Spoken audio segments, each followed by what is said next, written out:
अब ममता बनर्जी का ये डर है या उनकी डगमगाती कुर्सी को बचाने की पहल, लेकिन दक्षिण भारत के तमिलनाडु की तर्ज पर ही और महाराष्ट्र में ठाकरे बंधुओं की तर्ज पर ममता बनर्जी ने भी आखिरकार भाषाई दांव खेल दिया है। वो ममता बनर्जी जो अभी तक अल्पसंख्यकों की राजनीति पर, तुष्टीकरण की राजनीति पर बंगाल में अपनी सत्ता बरकरार रखने में कामयाब हुई थी, लेकिन अगले साल पश्चिम बंगाल में विधानसभा चुनाव है।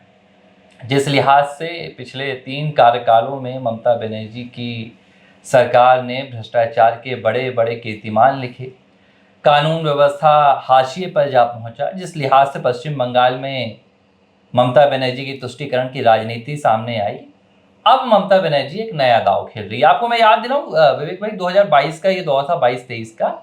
ममता बनर्जी की जब पिछली बार चुनाव में जीत हुई थी तो उसके बाद उन्होंने दिल्ली में सक्रियता बढ़ा दी थी और खुद को विपक्षी प्रधानमंत्री पद के उम्मीदवार के लिए दावेदारी ठोकने की शुरुआत उन्होंने कर दी थी। बात नहीं बन पाई, राहुल बाबा और गांधी परिवार ने उनको दबा दिया।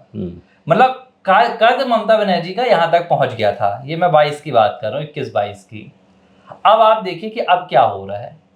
अब ममता बनर्जी की पश्चिम बंगाल में ये हालत हो गई है कि तुष्टीकरण की राजनीति से जिसके सहारे वो अपनी सरकारें बनाती थी, अब उन्हें वो भी नाकाफी लग रहा है और भाषा की राजनीति में आ गई। भारतीय जनता पार्टी पे गुरुवार को उन्होंने आरोप लगा दिए बाकायदा, और उन्होंने कहा कि जहां जहां भाजपा की सरकारें हैं वहां पर बंगाली भाषाई लोगों के साथ भेदभाव होता है और उनके साथ राजनीतिक द्वेष की भावना रखी जाती है। ये आरोप ममता बनर्जी अब क्यों लगा रही हैं? ये आरोप क्या ममता बनर्जी इसलिए लगा रही हैं कि अल्पसंख्यकों का भी अब ममता बनर्जी से भरोसा उठ गया है और अब उन्हें ज़रूरत है कि पश्चिम बंगाल में जो हिंदू वोट बैंक है वो हिंदुत्व के नाम पे तो उनके पास आ नहीं सकता। उनकी जो तस्वीर है सियासी वो हर किसी को पता है, तो बंगाली भाषा के नाम पर खींचा जाए। नहीं, ये एक ऐसा स्टाइल इस समय चल गया है कि अटैचमेंट करने के लिए, जनता का अटैचमेंट करने के लिए स्थानीय व्यक्ति, बाहरी व्यक्ति, भाषा वाला व्यक्ति, बिना भाषा वाला व्यक्ति, तो ये तमाम चीज़ें इस समय काफ़ी गहराई से निकल कर सामने आ रही हैं और एक अटैचमेंट करने की जो कोशिश राजनेताओं के द्वारा की जा रही है, और वही ऐसा लगता है कि तमिलनाडु वाला फार्मूला जो है और आप मान लीजिए कि महाराष्ट्र वाला जो फार्मूला है, वो ऐसी पार्टियां जबकि उनकी नींव डगमगाने लगती है, उनको कोई रास्ता नहीं दिखता है और उनको लगता है कि यहाँ पर बीजेपी जो है बहुत तेज़ी से विकास के पहिए के साथ घुसपैठ कर रही है। तो ऐसी अलग अलग रणनीतियों के सहारे ये राजनीतिक दल ऐसा काम करते रहते हैं। तो मुझे लगता है कि ये भाषाई जो प्रेम है, भाषाई जो बातचीत का जो मसला ममता बनर्जी लेके आ रही है, उसी एक कड़ी है कि अटैचमेंट जो है बनाया जाए।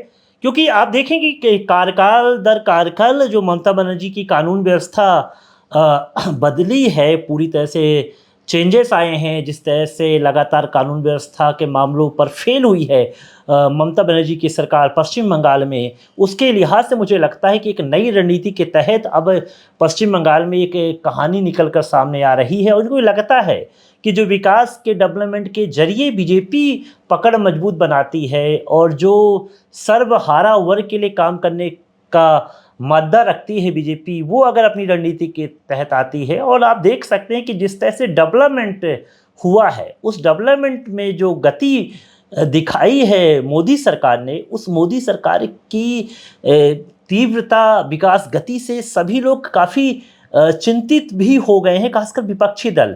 और एक ऐसा भी आता है कि जो अपनी स्टेट को बेहतर करना चाहते हैं, वो विपक्षी दल मोदी सरकार की प्रशंसा भी करते हैं। उसका आप उदाहरण लेंगे जम्मू कश्मीर में उमर अब्दुल्ला सरकार जो है मोदी की प्रशंसा करती है कि वो जब आए हैं विकास की गति को ले आए हैं। और पश्चिम बंगाल तो ठीक है, अलग है, वो तो पहुंच जाती हैं मांगने के लिए और कहती हैं, आरोप लगाती हैं कि उनको कोई योजनाओं का लाभ ही नहीं मिलता। लेकिन हम देखें जम्मू कश्मीर में क्या हालात बदले प्रधानमंत्री ने। अच्छा, तो एक चीज यहाँ पर मैं आपको बीच में रोकूंगा।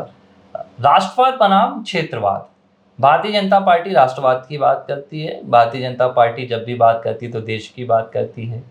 कभी भी भाजपा राज्यों में नहीं बढ़ती है, भाजपा क्षेत्रों में नहीं बढ़ती है।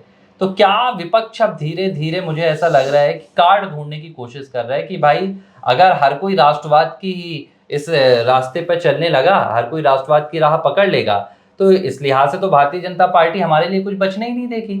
अगर बंगाली भी देश के लिए वोट देने लगा, गुजराती भी देश के लिए वोट देने लगा, मद्रासी भी देश के लिए वोट देने लगा, तो जो हम क्षेत्रीय पार्टियां हैं, हम किस नाम पर वोट मांगेंगे? अभी तक तो चलिए भैया अल्पसंख्यक वोट बैंक के भरोसे हमारी कहानी बढ़ गई, लेकिन अल्पसंख्यक के सहारे सरकार तक तो हम नहीं पहुंच सकते ना।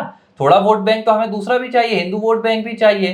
तो अब उसके लिए हम क्या करें? बोले हमारे काम ऐसे हैं कि हिंदू हमसे खुश होता नहीं है, हम तो भैया तुष्टीकरण की राजनीति हमेशा करते हैं। तो बोले अब हिंदुओं की मानसिकता के साथ खेला जाए। जो पश्चिम बंगाल है, वहां के हिंदुओं को इस बात का आभास कराया जाए कि जब आप बंगाली भाषा को लेकर गुजरात जाएंगे, आप बंगाली भाषा को लेकर राजस्थान मध्य प्रदेश जाएंगे, तो आपके साथ भेदभाव होगा। लेकिन अगर आप धरातल में आए, जमीन पर, तो तस्वीर एकदम उलट है। मैं मध्य प्रदेश की बात करूं, यहाँ पर ढेरों बंगाली हैं, यहाँ पर उड़ीसा के लोग पाए जाते हैं, काम करते हैं, बाकायदा उनके साथ कोई भेदभाव नहीं होता है। बड़े यहाँ तो मैं देखूंगा बंगाली बड़े बड़े प्रतिष्ठान खोले हुए हैं, जहाँ पर उनके शीर्षक लिखे रहते हैं बंगाली। बंगाली मिठाइयाँ मुझे लगता है मध्य प्रदेश में सबसे ज्यादा यहाँ पर लोग खाना पसंद करते हैं। तो देखिए इस तरह की जो बातें हैं, ममता बनर्जी अब ये राजनीतिक एक अपना दांव खेल रही हैं, क्योंकि अब उन्हें ये बात समझ में आ गई कि जिस लिहाज से उन्होंने भ्रष्टाचार की कहानी पश्चिम बंगाल में लिखी, जिस लिहाज से उन्होंने तुष्टीकरण के साए में आकर कानून व्यवस्था को जमीन के अंदर गाड़ने की राजनीति उन्होंने पश्चिम बंगाल में लिखी, अब आने वाला चुनाव उनकी इस पूरी कहानी को सामने लाकर रख देगा और उनकी सत्ता की कहानी को एक सिरे से खारिज कर देगा। तो उन्होंने क्या शुरू कर दिया? अब जवाब दिया है हिमंता बिस्वा शर्मा ने।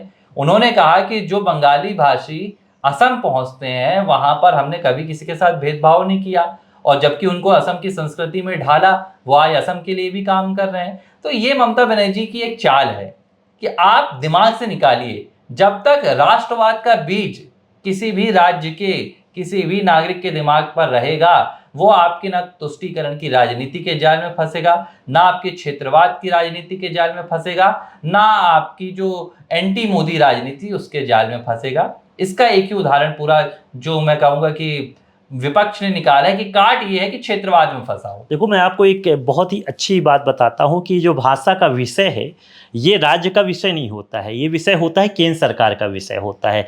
राज्य में किस प्रकार की भाषा वाले लोग रहेंगे, कौन सी भाषा का प्रयोग करेंगे, ये आपके कार्यालय में आप उपयोग कर सकते हो। आप कह सकते हो कि इस भाषा का यह प्रयोग होगा, ये होगा, हम अपनी तरह से बना सकते हैं। लेकिन किसी व्यक्ति विशेष को भाषा के बल पर, भाषा की बात पर मजबूर नहीं किया जा सकता कि आप अंग्रेजी बोलिए, आप हिंदी बोलिए।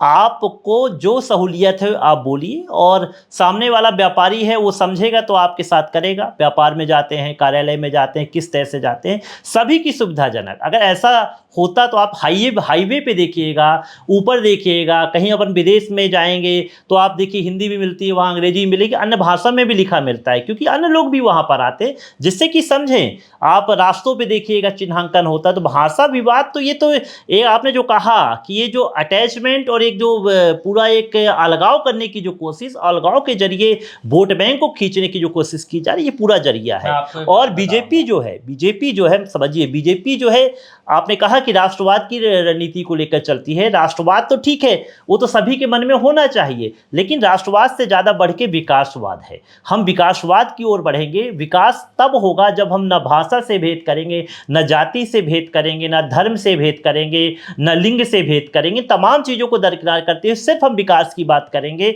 और ये विकास तभी हो पाएगा जब ऐसी सोच होगी। तो मोदी सरकार सबका साथ सबका विकास जो फार्मूला लेकर चलती है, इसमें किसी प्रकार का भेदभाव नहीं है, और यही बात सबको तनावग्रस्त करती है, तमाम विपक्षी दलों को प्रॉब्लम करती है कि ये जो बातें निकल कर सामने आती हैं। ममता बनर्जी जो आज बयान दे रही है, मुझे बड़ी हंसी भी आ रही है, क्योंकि मैं प्रवक्ता नहीं हूँ किसी पार्टी का, लेकिन शायद जो तथ्य है मुझे रखना चाहिए लोगों के सामने कि जब संदेश खाली की घटना होती है, बंगाली भाषी महिलाओं के साथ यौन शोषण होता है, ममता बनर्जी खामोश रहती हैं। आजकल मेडिकल कॉलेज की जब घटना होती है, जब बंगाली भाषी एक जूनियर डॉक्टर के साथ जघन्य रेप की घटना होती है, ममता बनर्जी क्या करती? खामोश रहती हैं। मैं आपको याद दिलाऊं, 2-4 महीने पहले एक वीडियो आया था पश्चिम बंगाल से, जहां बिहार के कुछ जो हमारे स्टूडेंट थे, जो एसएससी की तैयारी करने गए थे या कई दूसरे परीक्षाओं की वहां पर एग्जाम देने गए थे, उन्हें पीटने की घटना सामने आई थी पश्चिम बंगाल में कि आप यहाँ क्यों आ रहे हैं। इस तरह का हाल है। ममता बनर्जी वहां कुछ नहीं बोल रही हैं। ममता बनर्जी जबकि ये आरोप लगा रही हैं कि बंगाल को आप देखिए कि बंगाली भाषाओं के साथ भेदभाव किया जाता है। अरे आज भी आप देखिए कहीं कोई बंगाली दिख जाता है तो सबसे पहले वो किसी भी राज्य का व्यक्ति हो दादा कहकर बुलाता है। दादा मतलब भाई, बड़ा दादा भाई। भलो भलो पूछा सबसे जाता पहले है। आज भी देखिए आप मिथुन दा, बॉलीवुड ने उन्हें कितना प्यार दिया, पश्चिम बंगाल के थे, आज वो आपके साथ नहीं है, ठीक आज है। वो भारतीय जनता पार्टी के साथ हैं। यही तो विडंबना है, क्योंकि आपने कभी भी जो पश्चिम बंगाल की गौरव को बढ़ाने वाले लोग थे उन्हें कभी आपने तवज्जो नहीं दी, क्योंकि आपकी तवज्जो तो दिखती थी अल्पसंख्यक में। आपने वहां के अलावा कभी कुछ देखा नहीं है। ठीक है। सौरभ गांगुली को आप देखिए भारतीय टीम के कप्तान रहे हैं, कब किसने भेदभाव किया बंगालियों के साथ? तो ये भाषाई आधार पर मुझे लगता है पश्चिम बंगाल की मुखिया को समझना चाहिए कि उनका ये दाव चुनाव के लिहाज से बिल्कुल भी फिट नहीं बैठेगा, बल्कि उल्टा पड़ेगा। तो अगर कुछ करना है तो ममता बनर्जी के पास जो बचा हुआ समय उसमें विकास की आप लड़ाई लड़िए, और मुझे लगता है ऐसी लड़ाई लड़ना चाहिए। ममता बनर्जी पश्चिम बंगाल को जितना बेहतर कर सकती है एक साल में, करने की कोशिश करना चाहिए, कानून व्यवस्था को मजबूत बनाना चाहिए। तो मुझे नहीं लगता कि फिर पश्चिम बंगाल की जनता इनसे दुखी रहेगी। अगर वो ऐसा करती हैं तो उन्हें आगे बढ़ाया जाएगा। एबीसी हिंदी न्यूज, आज ही जुड़िए हर खबर के साथ।